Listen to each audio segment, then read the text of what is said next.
마음을 고쳐먹는다라는 말이 있죠. 그러니까 가졌던 이 잘못된 이 마음들을 이제 바로잡아 그 잘못된 마음들을 다 버리고 이제 새롭고 좋은 생각을 품는다라는 의미입니다. 우리는 여러 가지 생각을 가지고 살아갑니다. 어떤 생각은 우리가 좋은 생각을 또 가지고 있는 반면에 또 한편으로는 어떤 생각들은 좋지 않는 생각들도 상당히 많이 있습니다. 그러니까 좋지 않는 생각들은 빨리 잊어버릴수록 좋죠. 오래 품고 있어 보아야 그것은 우리에게 해로울 뿐입니다. 마치 우리 몸에 이 독을 품고 있는 거나 마찬가지이기 때문입니다. 그렇기 때문에 가급적 이 빨리 좋지 않는 생각들을 다 떨쳐버리는 그런 사람들을 가만히 보면 참으로 건강한 사람들이에요. 이 반대로 좋은 생각이라는 게 있죠. 이것은 우리가 얼마든지 품고 있다 해도 우리에게 유익을 가져다 주고 또 우리의 정신 건강에도 참 좋을 뿐만 아니라 육적인 건강에도 그것이 영향을 미치게 됩니다. 그렇기 때문에 좋은 생각들은 우리가 많이 품을수록 우리에게 참 유익하다라고 말할 수 있습니다. 특히 그리스도인들에게 있어서 이 생각이라고 하는 것, 이 생각을 좋게 한다는 것, 참으로 중요한 부분 중에 하나이죠. 왜냐하면 이 좋은 생각을 하다 보면 그 신앙적으로도 좋은 생각을 하게 됩니다. 그러니까 신앙적인 좋은 생각을 우리가 품다 보면 우리의 영이라고 하는 것은 더 이 윤택하게 만들어지게 되고 풍성하게 되기 때문입니다. 그러니까 신앙적인 좋은 생각을 품는 것 참으로 중요합니다. 그런데 그 신앙적인 이 좋은 생각을 품는 거에 더 나아가서 이 신앙적인 좋은 생각들이 그저 생각으로만 끝나게 되면 그것은 또 우리에게 이 온전한 신앙으로 이어지지 못하게 된다는 사실이죠. 신앙적인 좋은 생각은 반드시 행동으로 이어지고 또 열매가 맺어져야 그것이 바로 이 참다운 신앙으로 발전되게 된다라는 사실이죠. 예를 들면 우리가 하나님을 사랑합니다. 하나님을 사랑한다. 사랑한다라고 이 마음으로만 생각하고 그것을 표현하지 않아요. 예배에 나와서 예배에 나오지도 않고 하나님을 찬송하지 않아요. 그렇다고 한다면 그 사랑하는 그런 마음은 그냥 허상에 지나지 않는다라는 것이죠. 우리가 서로 사랑하는 게 참 좋은 거야 라고 생각은 합니다. 그렇지만 몸소 행하지 않고 또 신앙의 그런 이 발전을 가져가지 않으면 우리 신앙이 아무런 의미가 없는 그런 참다운 신앙이 되지 못한다라는 사실이죠. 그래서 우리의 이 생각과 행동이라고 하는 것, 이 신앙생활에서 아주 중요한 부분입니다. 그러니까 신앙은 우리가 하나님을 얼마나 생각하고 있는가, 그 하나님을 생각하고 또 그 하나님께서 말씀하신가를 얼마나 우리가 행동하는가, 그것이 바로 신앙이죠. 하나님의 나라와 의를 위해서 우리가 기도하면서 생각하고 또 생각하면서 또한 하나님의 나라와 의를 위해서 우리가 행동하면서 나아가는 것, 그게 신앙이죠. 생각 없는 신앙은 무모하고 맹목적으로 될 수가 있고요. 행동 없는 신앙은 열매 없는 그런 마른 무화과 나무와 같다라는 사실 우리가 기억해야 하겠습니다. 그래서 그러니 우리의 신앙적인 좋은 생각과 그 생각에 근거한 그 행동으로 우리가 잘 삶으로 이어질 때 신앙은 더욱 아름다워질 수 있다는 사실 우리 모두 기억할 수 있기를 간절히 소망하겠습니다. 예수님께서 십자가에 못 박히실 때에 그 십자가에 못 박히실 때가 다가오자 겟세마네 동산에 가서 기도하셨습니다. 혼자 가시지 않고 베드로와 야고보와 요한을 데리고 함께 갔죠.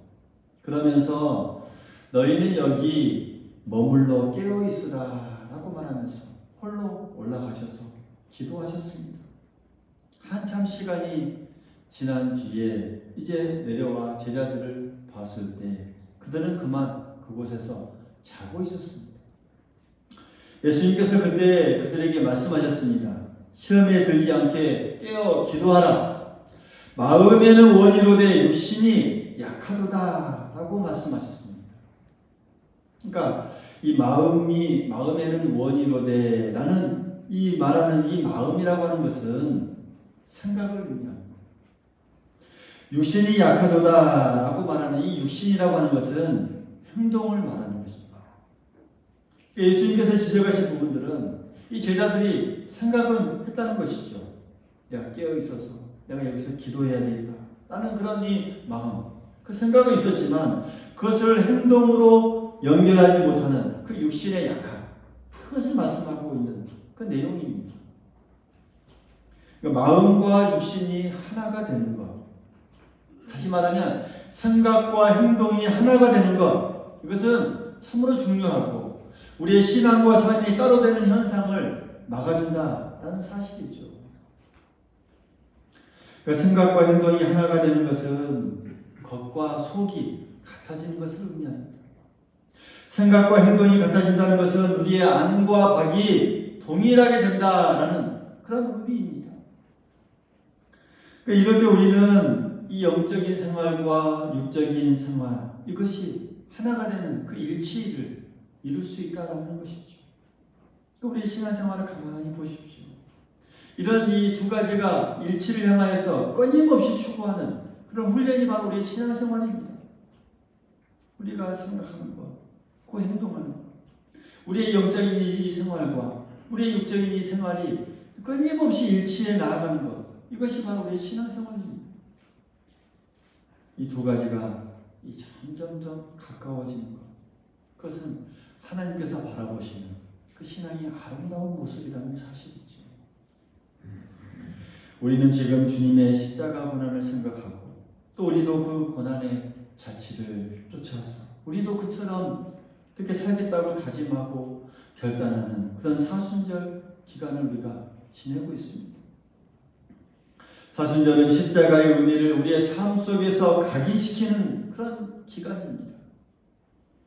십자가의 흔적을 내 삶 속에서 구체화시키는 그런 결단의 시간이기도 합니다. 사도 바울은 이렇게 말하죠. 내가 내 몸에 예수의 흔적을 지니고 있노라. 사도 바울은 이렇게 고백합니다. 내가 내 몸에 예수의 흔적을 지니고 있노라. 이 예수의 흔적이란 십자가에 못 박히신 그 고난의 흔적을 말합니다. 사도 바울은 이 고난의 흔적으로 비롯된 그 신앙을 실천하고 또 행동함으로 삶 속에서 구체적으로 그 예수의 흔적을 하나하나씩 만들어 갔습니다.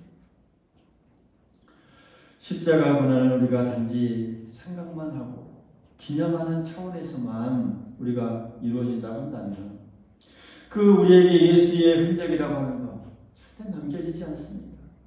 예수의 흔적은 우리와 동떨어지게 됩니다. 생각에서 그치면 그 십자가의 능력이 우리에게 아무런 의미가 없게 됩니다. 한번 생각해 보십시오. 만약에 주님께서 십자가를 생각만 하시고 실제로 짊어지지 않으셨다면 그 십자가의 능력이란 나타나지 않고 또 우리에게도 임하지 않았을 것입니다. 예수님은 십자가 앞에서요, 생각만 하신 것이 아니라 실제로 행동으로 옮기셨고 골고다 언덕을 오르셨고 십자가에 못 박히셨고 목마름의 그 고통과 온갖 멸시의 고난을 다 겪으셨습니다. 행동으로 옮기셨기에 구원의 능력을 가질 수 있었습니다. 그 구원의 능력이라는 게 오늘 우리에게까지 임하고 있지 않습니까? 우리가 보통 어떤 이 감동적인 사건을 듣거나 또 보게 되면 정말 눈물을 흘리면서 감동을 흘리죠. 그런데 그 감동을 금방 잊어버린다면 그 감동이 우리에게 큰 의미로 다가오지 않습니다. 아무리 큰 감동, 놀라운 이 이야기를 할지라도 우리에게 큰 의미가 없고 그냥 한 번에 있었던 일밖에 어떤 의미도 주지 않습니다. 그러나 그 감동을 우리가 기억하고 또 우리의 삶을 변화시키면서 나도 저렇게 살아야겠다라는 마음으로 각오하고 결단으로 이어지면 그것은 내 일생에 중요한 변화를 일으키는 하나의 요소가 될 수 있다는 사실이죠.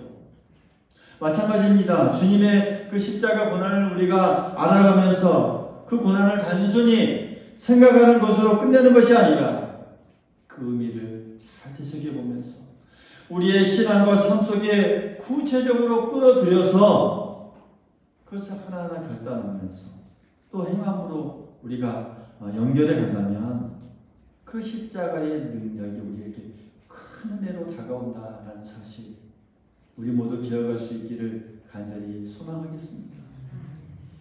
사도 바울을 보십시오. 그는 십자가 근거로 하는 그 능력의 삶을 살았습니다. 그러면서 그는 이렇게 갈라디아서 2장 20절에 이렇게 고백합니다. 내가 그리스도와 함께 십자가에 못 박혔나니 그런즉 이제는 내가 사는 것이 아니라 오직 내 안에 그리스도께서 사는 것이라. 이제 내가 육체 가운데 사는 것은 나를 사랑하사 나를 위하여 자기 자신을 버리신 하나님의 아들을 믿는 그 믿음 안에서 사는 것이니라. 십자가로 말미암아 이전에 그런 잘못된 자신들은 다 죽고 이제 다 버리고 이제 그 십자가에서 그리스도를 중심으로 모든 삶이 변화되고 그러므로 말미암아 믿음의 삶을 살기 시작했다라는 그 고백의 내용입니다. 우리도 사도 바울처럼 이 십자가의 신앙을 근거로 하여서 이제 내가 사는 것이 아니라 내 힘으로 사는 것이 아니라 내 생각대로 사는 것이 아니라 주님께서 주시는 그 능력으로 말미암아 그 능력 아래서 그 믿음으로 승리하는 삶을 살겠다라고 고백하는 우리 모두가 될 수 있어야 하겠습니다. 초대교회의 사람들은 그 주님의 십자가의 사건을 대부분 직접 보지는 못했습니다. 상당한 기간 동안 시간이 흐른 뒤에 또 초대교회가 생겨나게 됐고 그 신앙 공동체가 생겨났기 때문이죠. 그럼에도 그들은 십자가 사건을 가장 비교적 가까운 사람들에게 들은 사람들입니다. 그런데 그 사건이 그들 각 개인의 삶에 어떤 의미가 있는지 별로 깊이 생각하지는 않았던 것 같습니다. 무엇이든지 이를 어떤 깊이 생각하지 않으면 그 사건의 본질과 의미를 제대로 알지 못하고 그저 피상적으로만 알게 될 뿐이죠. 이 초대교회의 교인들이 그랬습니다. 오늘 본문 말씀은 베드로가 오순절 때에 예루살렘에 모여있는 그런 성도들에게 설교하고 있는 그런 내용입니다. 베드로는 모여있는 많은 사람들에게 예수님의 그 십자가의 죽음이 무엇인지 고난이 무엇인지 그리고 그 부활이 무엇인지 그 모든 것이 하나님의 섭리 가운데 이루어졌음을 그들에게 직접적으로 증거하고 있습니다. 왜요? 보았기 때문에 그거 보고 능력을 체험했기 때문에 직접 증거하고 그것에 대해서 설교하고 있습니다. 그러면서 36절의 말씀을 보면 그런즉 이스라엘 온 집은 확실히 알지니 너희가 십자가에 못 박은 이 예수를 하나님이 주와 그리스도가 되게 하셨느니라 라고 말씀합니다. 그러면서 그 뒤에 37절의 말씀을 보면 이 말을 들은 그 사람들이 마음에 찔려서 우리가 어찌할꼬 하면서 각성하고 정말 회개하게 됩니다. 그때서야 그들이 마음이 찔리게 되고 그때서야 그들이 우리가 어찌해야 한가라고 마음이 찔렸다는 것이죠. 그 전에도 공동체 안에서 신앙생활을 하고 있었던 사람들이 십자가에 관한 이야기를 들으면서 이제 그들 생각 속에 십자가의 사건이 가장 커다란 이슈로 그들의 마음속에 자리 잡게 되었던 것이죠. 물론 성령님께서 하신 역사입니다. 십자가가 그들의 모든 생각을 이제 지배하게 됩니다. 모든 신앙과 삶을 그들의 이 십자가 사건이 그들에게 이제 지배하게 됐다는 사실이죠. 그들 각자의 정말 생명을 살리시기 위해 하나님께서 예정하신 그 십자가를 예수님께서 직접 짊어지셨고 그 죽으신 사건은 그 어떤 것보다도 가장 강렬하게 그들의 심령 속에 깊숙하게 와닿는 은혜로 이제 자리 잡게 됩니다. 근데 여기서 더 중요한 점은요. 주님의 그 십자가의 고난을 제대로 이제 그들이 알게 되면서 생각하게 되면서 이 사람들의 이 심령에 또 삶에 엄청난 변화가 있었다라는 사실이죠. 그 생각은 삶의 변화로 이어졌습니다. 성령의 역사는 삶의 변화로 이어졌습니다. 그 깨달음은 삶의 변화로 이어지게 됩니다. 44절부터의 말씀을 보면 그들의 이 변화가 어떤 변화인지를 잘 이야기해 주죠. 믿는 사람들이 다 함께 있어 모든 물건을 서로 통용하고 또 재산과 소유를 팔아 각 사람의 필요를 따라 나눠주며 날마다 마음을 같이하여 성전에 모이기를 힘쓰고 집에서 떡을 떼며 기쁨과 순전한 마음으로 음식을 먹고 하나님을 찬미하며 또 온 백성에게 칭송받으니 주께서 구원받은 사람을 날마다 더하게 하시니라. 할렐루야. 할렐루야. 그야말로 놀라운 변화입니다. 엄청난 변화입니다. 십자가를 제대로 생각하고 거기에서 이어지는 그 삶의 변화입니다. 행동이 변화했습니다. 그들의 행동이 변화하는 놀라운 역사로 이어지게 됩니다.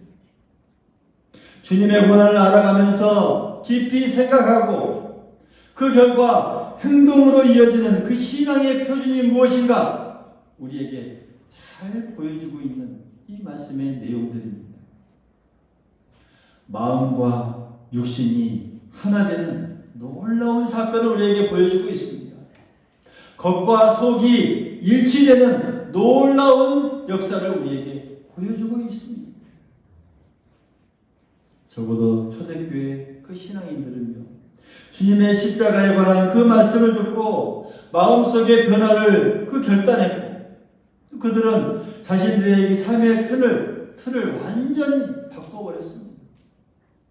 생각의 틀뿐만 아니라 삶의 모든 틀을 바꿨습니다. 그동안 가지고 있던 어떤 소유의 개념도 다 바꾸었고요. 하나님을 향한 그 신앙의 마음들도 다 바꾸었고요. 남에게 베풀기를 더 좋아하게 되었고 성전에 모여서 찬송하고 하나님을 예배하는데 더 힘쓰고 그것이 더 그들에게 좋은 것으로 이 삶의 이 변화를 이끌어갔다는 사실이죠. 초대교회는 그 십자가를 제대로 알고 이해하는 성도들로 붐비는 곳이 되었습니다. 나를 위해 죽으신 그 주님을 찬양하고 주님의 말씀을 묵상하고 그 주님께 기도하기 위해서 초대교회는 더욱더 뜨거운 교회가 되었던 것이죠. 세상의 어떤 쾌락도 그보다 중요하지 않았습니다. 세상의 어떤 일보다 하나님을 예배하는 일, 그것보다 더 중요하게 생각할 수 없었습니다. 그들은 그 고귀한 생각을 행동으로 연결하여서 날마다 하나님께 기도하고 하나님께 예배할 수 있었습니다. 매년 때가 되면 다가오는 사순절, 매년 시간이 흐르면 그 다가와지는 어떤 이 고난주가, 매년 묵상하는 그 주님의 십자가, 이 모든 것이요, 이 십자가 습관적인 것으로 굳어지게 되면 거기에서 우리에게 이 삶의 변화는 어떤 것도 우리가 바라볼 수 없다는 사실이죠. 특별히 주님의 고난을 알아가는 이 기간에 성령께서 우리의 마음과 생각과 행동을 지배하셔서 우리 주변의 그런 작은 것부터 하나하나씩 우리가 신앙적인 것으로 옮겨갈 수 있는 우리 모두가 될 수 있기를 간절히 소망하겠습니다. 우리가 신앙적으로 바꿔져 가야 할 것들이 무엇이 있겠습니까? 우리가 우리를 위하여 십자가를 지신 그 주님을 사랑하면서 십자가 사건을 가슴에 품으면서 우리가 행할 수 있는 것들이 무엇이 있겠습니까? 작은 신앙의 변화들을 우리가 한번 생각해 볼 수 있기를 바라겠습니다. 가장 기초적이고 근본적인 것으로 우리가 예배를 드릴 수 있죠. 적어도 우리가 하나님을 예배하는 일에 있어서는 더 적극성을 가지고 어떤 일이 있어도 정말 주의 예배는 꼭 드리겠다라는 그런 다짐을 우리가 할 수 있기를 간절히 소망하겠습니다. 우리를 위하여서 우리가 주님을 위하여서 정말 우리가 이 예배 드리는 것 하나만큼 철저히 해야겠다라는 그 다짐, 정말 십자가를 지는 마음으로 우리가 굳은 결단 또 굳은 그런 이 행동으로 옮겨질 수 있는 우리 모두가 될 수 있기를 간절히 소망하겠습니다. 하나님의 일은 교회를 통해서 이루어집니다. 이 교회는 하나님의 뜻이 나타나는 가장 중요한 터전입니다. 그래서 우리도 이 교회를 위해서 더 기도할 수 있기를 바라겠습니다. 교회 사역을 위해서 기도할 수 있기를 바라겠고, 또 교회를 위해서 적어도 매일 한 번 정도씩을, 하루에 한 번 정도씩을 꼭 기도할 수 있기를 바라겠습니다. 내가 교회를 위해서 무엇을 할 수 있을까? 그 십자가 주님의 이 몸된 이 교회를 위해서 내가 무엇을 할 수 있을까? 기도하면서 나아갈 수 있기를 간절히 소망하겠습니다. 그리고 세상 삶 속에서 세상에 살아가는 삶의 그 자리에서 우리가 십자가를 나타내면서 살아갈 수 있기를 바라겠습니다. 하나님께서 좋아하시고 기뻐하시는 일이 어떤 일일까 우리가 생각해 보면서 내가 무슨 일을 하기 전에 하나님께서 정말 좋아하시는 일일까? 내가 생각하는 이 일이 하나님께서 기뻐하시는 일일까? 우리가 생각해보고 구체적으로 행동으로 연결해 볼 수 있는 우리 모두가 되어야 하겠습니다. 그러면 주님께서 참 좋아하실 것입니다. 그럴 뿐만 아니라 우리에게 정말 반드시 은혜로 함께해 주시고 또 도와주심과 풍성하신 은혜로 채워주실 줄 믿습니다. 주님의 고난을 알아가는 이 사순절 기간, 주님께서 우리들에게 커다란 은혜 주시기를 간절히 기도하겠습니다. 무엇보다도 십자가에 그 못 박히신 주님을 우리가 볼 수 있기를 바라면서 그 주님의 그 마음을 우리가 잘 알 수 있기를 바라면서 그 주님의 은혜를 생각할 수 있기를 바랍니다. 그리고 그 생각을 행동으로 연결하여서 우리의 삶 속에서 하나하나 펼쳐내 보이면서 주님과 더불어서 우리 그 각자의 그 십자가를 우리가 잘 걸머지면서 우리에게 신앙의 은혜가 더욱더 충만하게 넘쳐짐으로 말미암아 하나님의 은혜 가운데 한 걸음 한 걸음 나아가는 우리 모든 고마운 교회 교우 여러분들이 될 수 있기를 간절히 소망하겠습니다. 한 주간도 이 말씀으로 더욱더 승리해 갈 거라며 주님만 바라보며 살아가는 우리 모두가 될 수 있기를 간절히 소망합니다.